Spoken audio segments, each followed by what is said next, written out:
transisi bagaimana kemudian tiba-tiba kita harus bermain platform media sosial dan bagaimana memanfaatkan media sosial itu menjadi ruang yang efektif untuk kita belajar gitu. Jadi banyak juga yang kemudian tidak bisa mendapatkan nilai positif dalam pendekatan media sosial karena mereka tidak bisa memanfaatkan dengan baik. Nah, saya akan share di sini. Saya ini, bentar.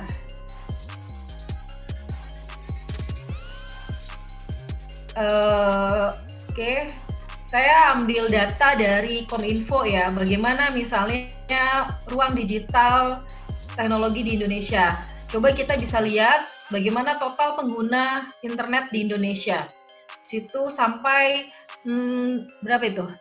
64%, 175,4 juta. Kemudian total pengguna media sosial aktifnya berapa persen, dan siapa kelompok audiens media sosial yang terbesar, kita bisa lihat. Nah, itu tadi dibuktikan ya, generasi milenial, generasi Z gitu dari 18 sampai 24, 25 sampai 34 tahun. Dan kita tahu media sosial terbesar di Indonesia apa aja, semua pasti punya akun Instagram, WhatsApp, Twitter, Facebook, YouTube. Sekarang udah mulai merambah bagaimana menyampaikan ide-ide melalui akun YouTube-nya gitu ya. Nah, tapi juga di sisi positif ini bagaimana kita bisa memanfaatkan media sosial tadi, kalau saya nanti bisa buktikan akselerasi literasi itu bisa lebih efektif dalam pemanfaatan media sosial. Tapi kita bisa lihat bagaimana statistik penanganan konten internet negatif. Berapa jumlah akun-akun yang kemudian di-banned oleh Kominfo ya karena berbau pornografi, kemudian banyak penipuan, banyak hoax gitu. Ada isu-isu yang ideologi tertentu. Di sini radikalisme digital, misalnya beberapa contoh kasus, dan ini data Kominfo itu di tahun 2020. Nah, kita bisa lihat juga di sini bagaimana sih roadmap atau peta jalan digital nation di Indonesia, dimulai dari pemerintah digitalnya seperti apa, masyarakat digital, kemudian ekonomi digital. Kita tahu di situ sudah ada regulasi dan kebijakannya. Ya, Indonesia termasuk negara yang cukup demokratis ya, dan kita beruntung bisa menggunakan konten media sosial atau kita bisa memanfaatkan internet ini untuk yang bisa kita pakai sampai hari ini, karena kita tahu kita bisa sebut di beberapa negara itu bahkan melarang warganya untuk menggunakan atau bahkan aktif dalam obrolan di media sosial. Kemudian kita bisa lihat aktivitas digitalnya nanti, aplikasinya, infrastrukturnya ya. Sekarang misalnya di dunia masa pandemi hari ini kita kemudian tidak asing dengan metode pembelajaran Zoom meeting seperti ini ya. Itu hampir mungkin tidak terbayangkan di masa-masa sebelumnya gitu, dan kita bisa bertegur sapa, bisa bertemu tanpa harus bertemu secara fisik. Tapi ide-ide gagasan itu bisa tetap kita kembangkan ya. Jadi kita bisa lihat di sini roadmap ini, data yang saya ambil dari Kominfo.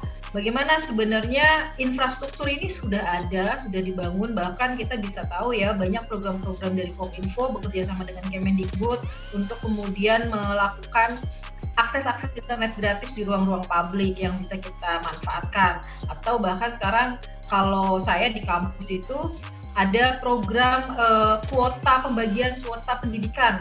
Nama istilahnya tuh Kampus Merdeka gitu. Kuota pendidikan yang bisa diakses karena bisa kita manfaatkan seperti hari ini. Nah, ada perluasan akses dan peningkatan infrastruktur digital, percepatan integrasi, persiapan kebutuhan, regulasi, ini standar lah ya. Nah, di sini kita bisa lihat bagaimana penguatan ekosistem transformasi digital ini juga sebenarnya sudah cukup baik berkembang gitu. Teman-teman bisa lihat infrastruktur internet, kemudian kebijakan-kebijakan pengembangan teknologi juga, pengembangan SDM, dan kita bisa tahu, nah di sini nih lihat, di sini ada gerakan nasional literasi juga, literasi digital juga sekarang sudah mulai menjadi campaign di beberapa forum-forum atau di beberapa kampus ya.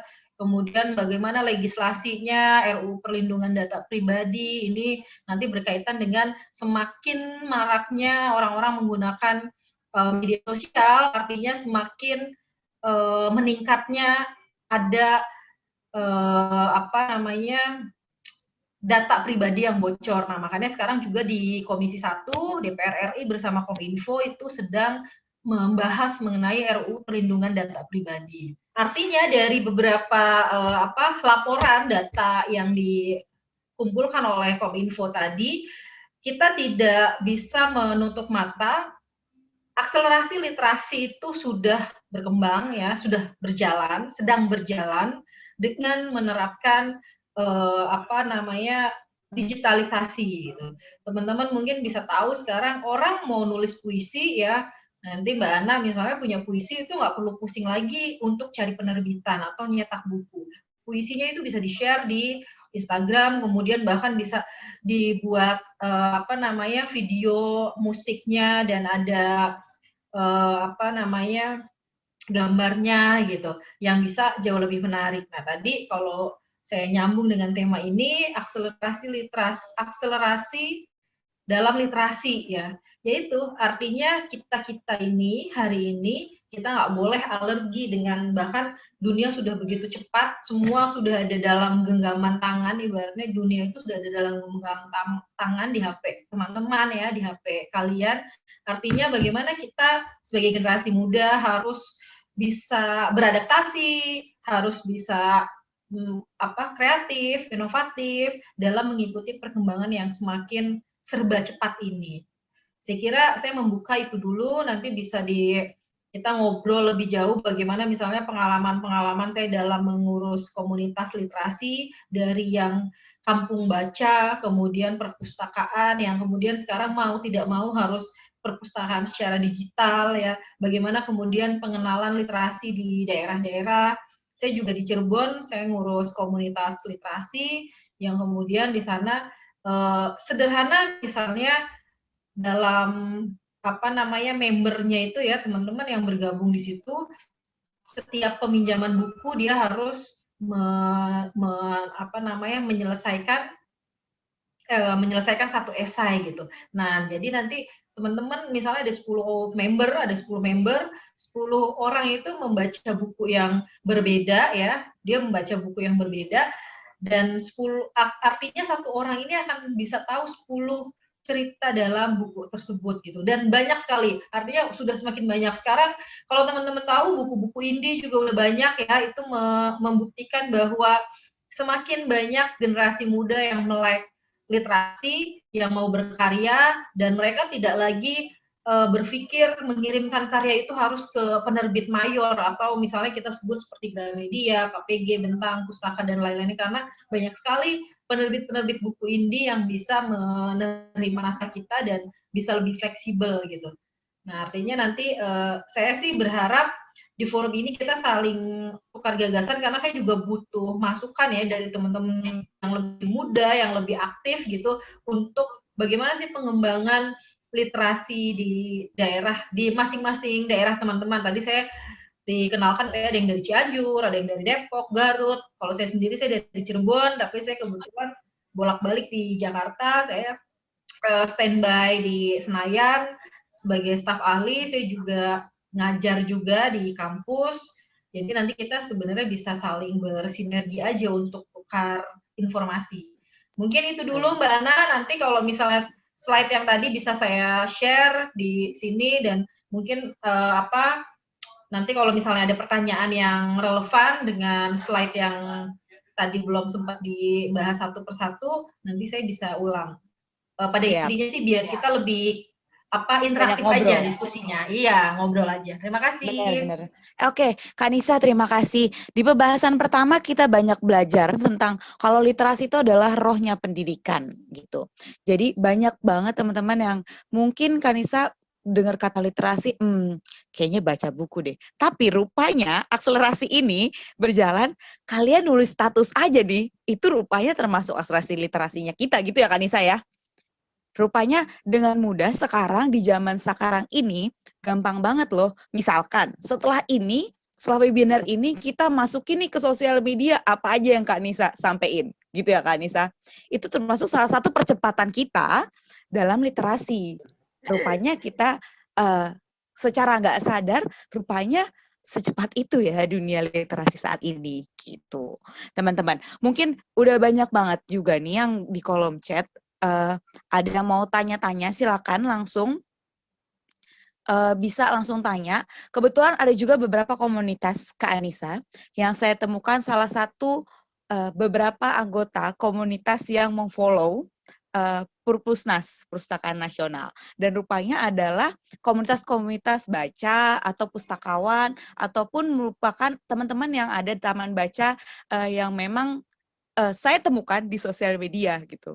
Bukan salah satu kawan ataupun lainnya, seperti itu.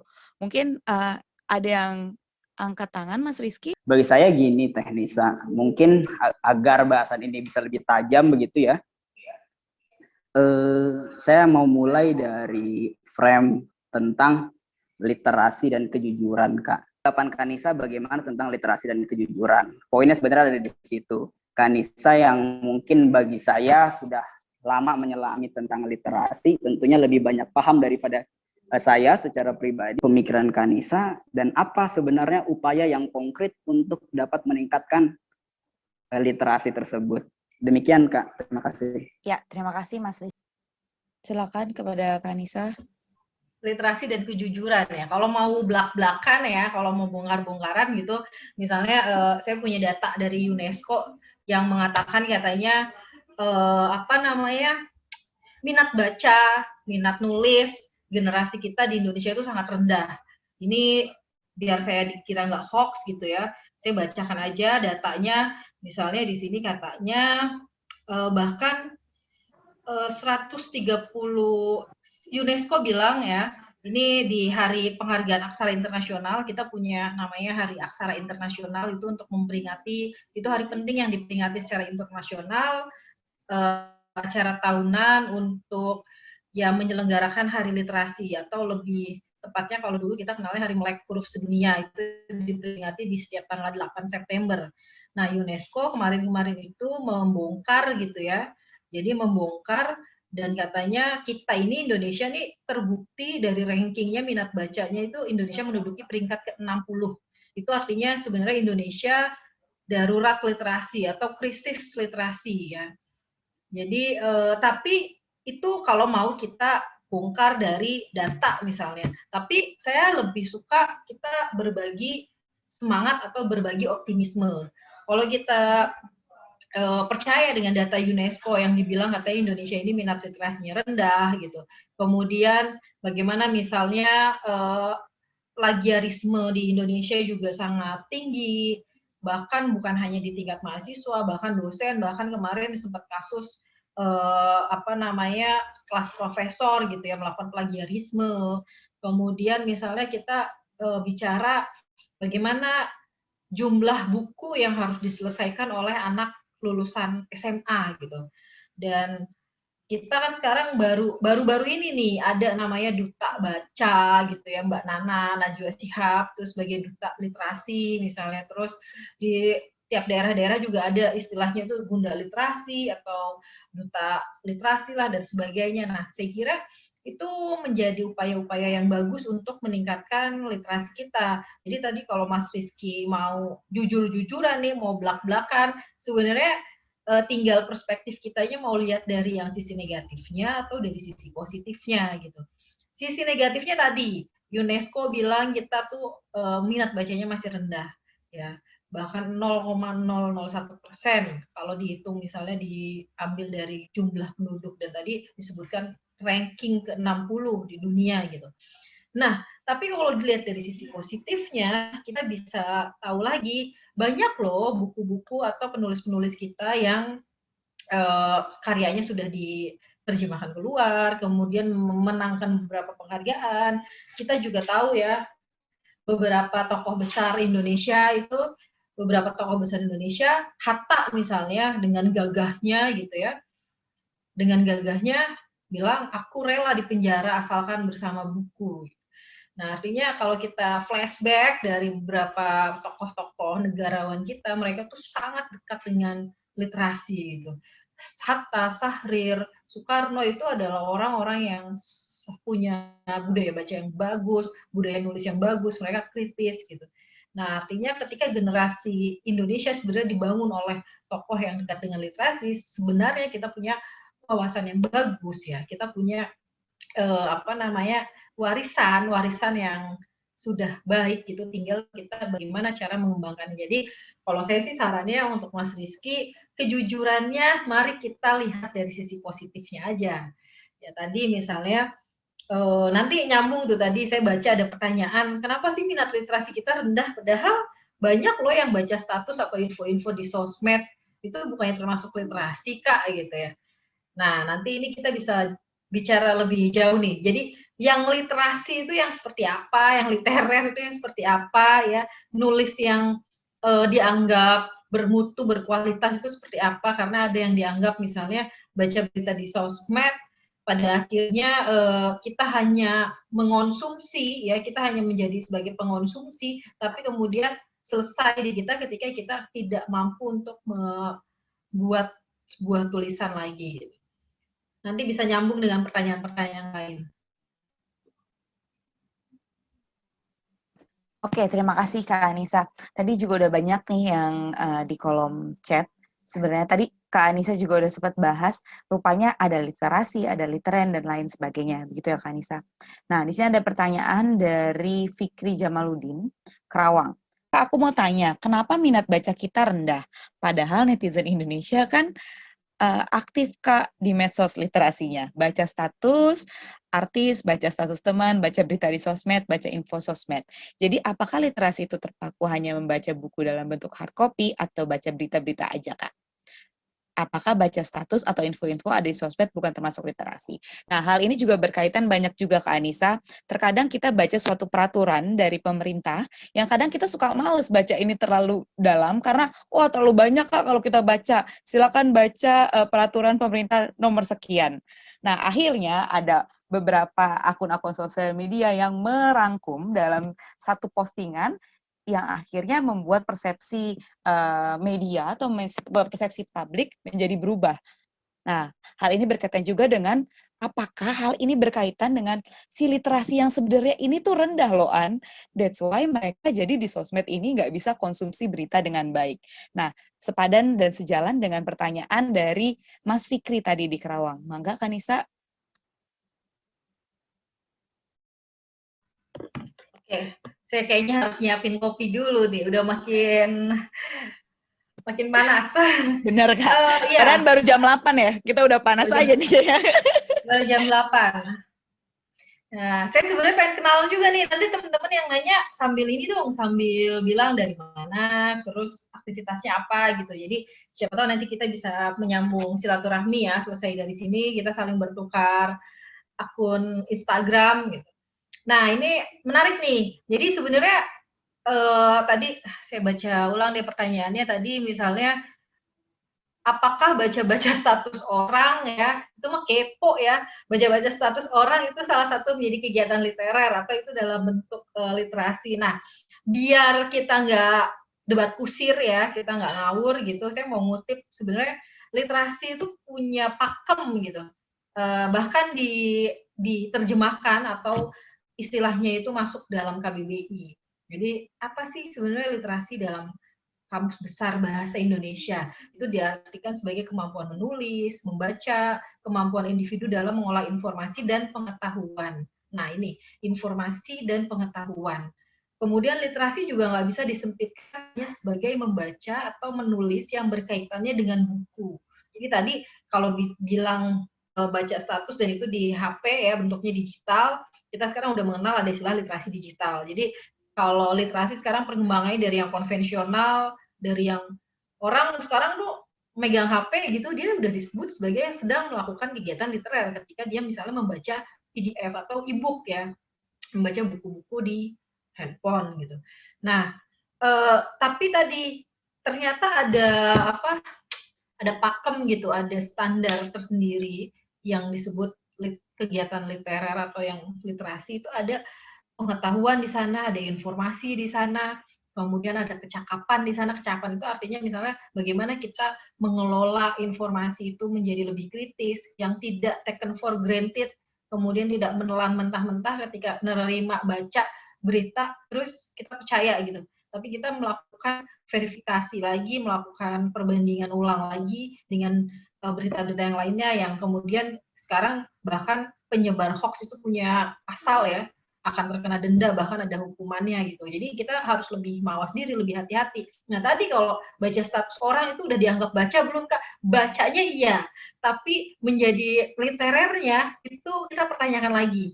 Jangan-jangan itu sebenarnya kekepoannya kalian sebagai sifat alamiah manusia yang ingin pengen tahu ya, kemudian mencampuri urusan orang. Dan bahkan sekarang kalau kita pernah ada satu kajian dari media independen gitu, justru yang paling laris itu adalah berita-berita yang sifatnya itu kontroversial. Misalnya kemarin tuh pernikahannya Atta Halilintar ya, kemudian pernyataan-pernyataannya Atta yang sangat seksis. Nah itu lebih laris ketimbang berita-berita yang sifatnya informatif.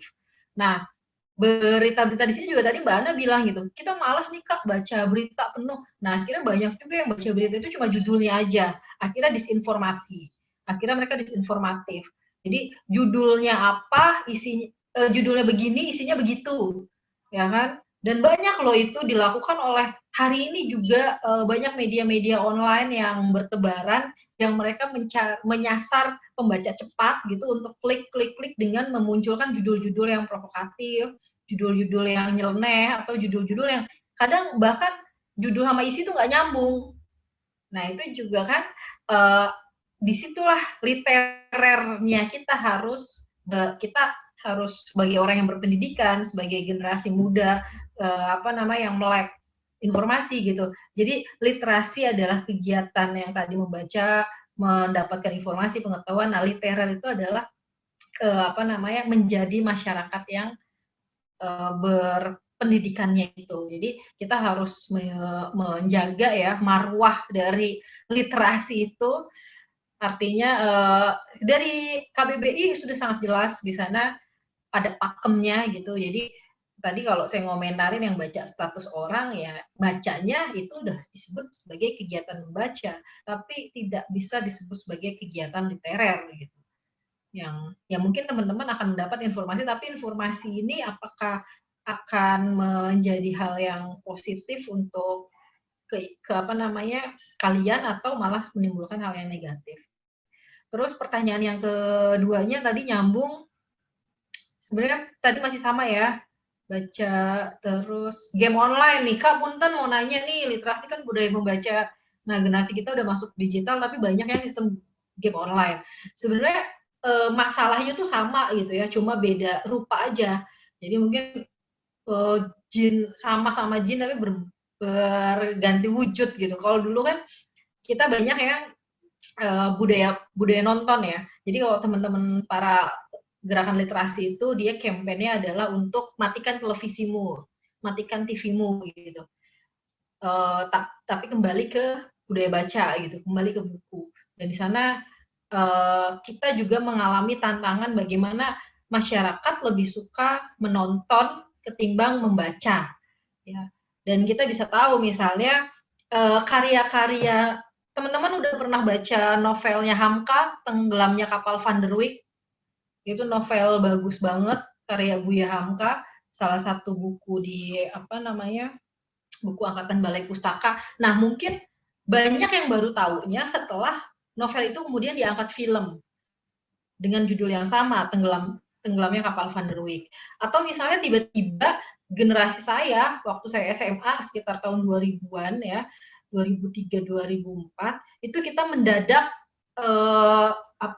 Rangga Cinta, karena ada film Ada Apa Dengan Cinta yang kemudian di sana mengenalkan Syuman Jaya dan juga mengenalkan penggalan-penggalan puisi Hairil Anwar, yang kemudian mendadak cowok keren itu adalah cowok yang puitis, yang bisa baca yang bisa bikin puisi cinta gitu ya. Nah itu ada fasenya gitu. Atau sekarang misalnya teman-teman mungkin lebih tahu Bumi Manusia itu ya adalah karyanya Hanung Bramantyo yang kemudian dijadikan film dengan judul yang sama, Bumi Manusia. Padahal itu adalah novel dari Pramudia Anantatur, ya kan? Nah, banyak hal lainnya. Nah, artinya itu menjadi tantangan tersendiri gitu. Tapi banyak juga yang kalau teman-teman yang udah dekat dengan dunia literasi akan lebih puas untuk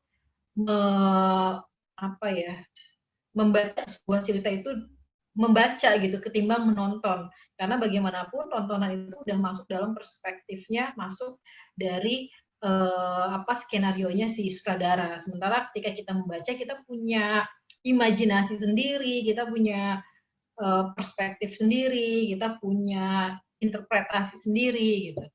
Nah itu jadi sama aja sebenarnya hari ini yang banyak game online, streaming, yaitu gimana Kak caranya mengembalikan budaya literasi. Itu kayaknya tugasnya Mbak Najwa Shihab ya sebagai duta literasi. Atau paling tidak seperti forum-forum inilah. Ya, Saya kira dengan banyaknya kita kan sebenarnya lagi menularkan virus nih. Yang namanya campaign itu kan nggak bisa 1 kali 24 jam jadi gitu. Atau misalnya yang tadinya di sini ada pegiat game online gitu, kemudian dengerin saya ngomong cacis tiba-tiba langsung jadi keluar semua di log out akun game online-nya, kemudian dia langsung download e-book misalnya. Yang nggak secepat itu juga, namanya juga kita sedang membangun peradaban membuat sebuah campaign dari hal yang sudah menjadi tradisi lama banget gitu loh. Jadi ya pelan-pelan, dan akhirnya saya percaya dengan banyaknya teman-teman muda yang bergabung dalam kelompok-kelompok taman baca, diskusi buku, klub-klub buku gitu misalnya, banyak sekali ya di Instagram juga banyak sekali sekarang yang mereka melakukan penampilan buku, bahkan toko buku indie itu sudah melakukan membuat resensi buku agar menarik untuk beli bukunya gitu. Jadi ada upaya edukatif di sana. Nah, saya percaya semakin banyaknya yang seperti itu, melakukan itu, akhirnya kita bisa kembali ke budaya literasi yang lebih beradab, yang lebih baik. Betul. Itu dulu Kak Ana dan teman-teman. Tadi kayaknya ada yang ngacung-ngacung, nggak sabar banget. Tadi Fajar. Iya, Kanisa. Jadi budaya ini memang harus bangkit lagi ya Kanisa. Walaupun memang pada dasarnya teman-teman kita sadar bahwa saat ini dunia digital ini sangatlah melekat pada kita. Tetapi kita harus sadar bahwa tadi ada beberapa film yang Kanisa sebutkan akan menjadi sudah menjadi film. Tapi sebenarnya pada rohnya adalah saat membaca novel itu. Karena saat sudah dinaikkan ke film, akan ada unsur-unsur hiburan atau entertain yang akan ditambahkan bumbunya seperti itu, teman-teman sekalian. Jadi sangatlah menarik. Tadi saat pertama kali Mas Rahmat Rizky tawarkan dan memberikan kesempatan kepada saya tentang temanya adalah ini Mbak, wah menarik nih, gitu. Menarik banget nih. Dan di sini saya juga sangatlah senang ada beberapa memang yang dari komunitas-komunitas baca ataupun lain sebagainya, ataupun ada memang teman-teman di sini ada yang dari mahasiswa UT, ada yang dari SMP 3 Cikampek, ada dari Kuarcap Cianjur. Baik, terima kasih Kak Rizky.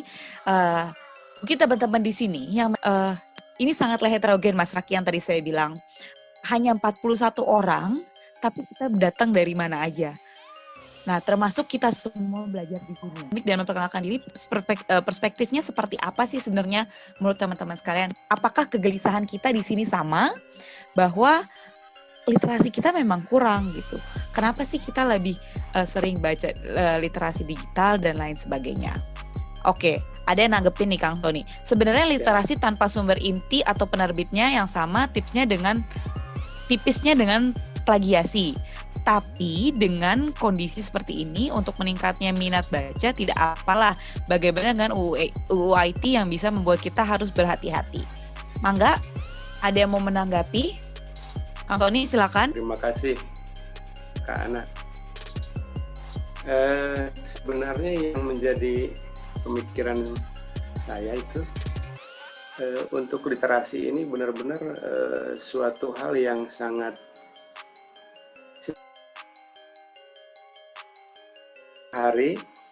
setiap hari kita melihat ya, atau mendengar atau membaca, tetapi tidak bisa memilih mana sebenarnya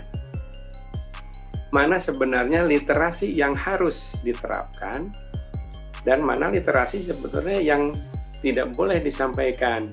Karena kalau kita salah-salah menyampaikan pendapat, salah-salah menyampaikan ide, itu bisa melanggar Undang-Undang ITE dan kita bisa terjerat undang-undang tersebut. Nah, sebaiknya ada rambu-rambu gitu untuk membaca, menyampaikan aspirasi literasi tersebut seperti apa.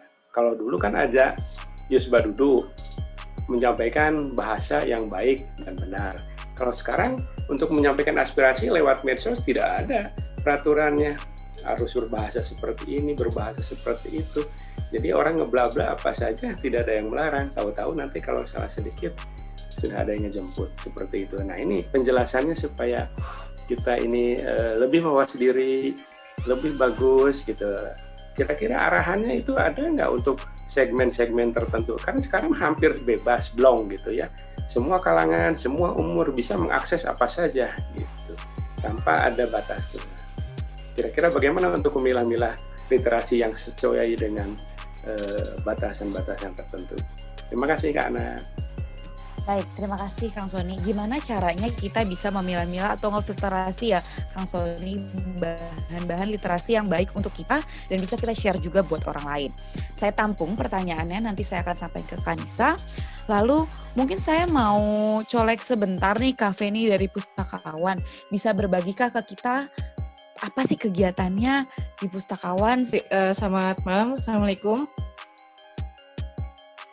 Bagaimana kegiatan di Pustakawan sebagai salah satu organisasi yang sudah penggiat literasi? Demikian kalau saya lihat di sosial media ya Kak Feni. Bisa disampaikan apa aja yang sudah dilakukan dan bagaimana nampak real yang ada di lapangan tentang literasi. Demikian. Ya, selamat malam semuanya. Perkenalkan saya Feni.